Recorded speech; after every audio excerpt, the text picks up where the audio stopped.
हो बेग लटका के चलली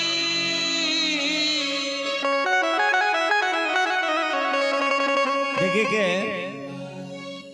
बाजार में ऐसा जमाना आ गइल बा एगो छोटका बेग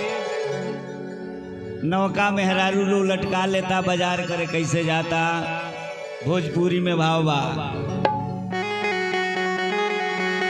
हो बेग लटका के चलली बाजार गोरिया जतना सफरल कई के सिंगार गोरिया जतना सफरल कई के सिंगार गोरिया जतना सफरल कई के हो बेग लटका के चलली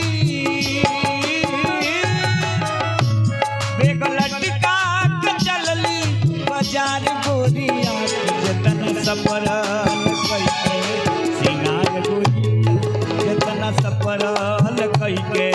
सिंगार गोरिया जतना सफरल कई के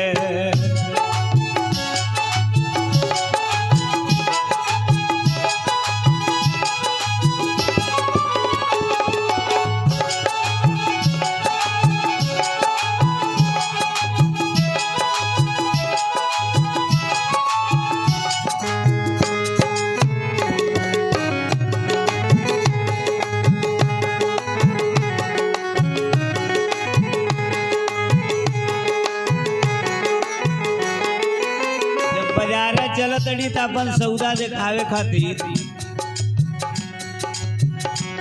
ओठ रंगली गुलाबी चटक रंग से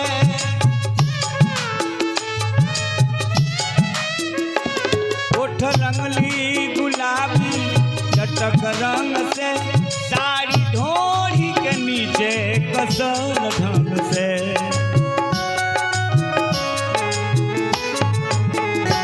ओठ रंगली गुलाबी चटक रंग से सारी ढोरी के नीचे कसल ढंग से औरी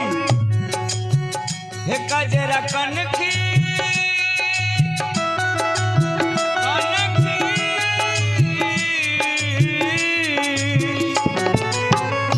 कजरा कनखी बनवली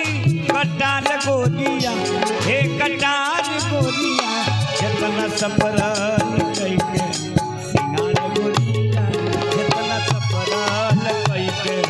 सिंगार गोरिया जतना सफरल ओ बेग लटका के चलली हो बेग लटका के चलली बाजार गोरिया हो बाजार गोरिया जतना सफरल कई के सिंगार गोरिया जतना सफरल कई के सिंगार गोरिया जतना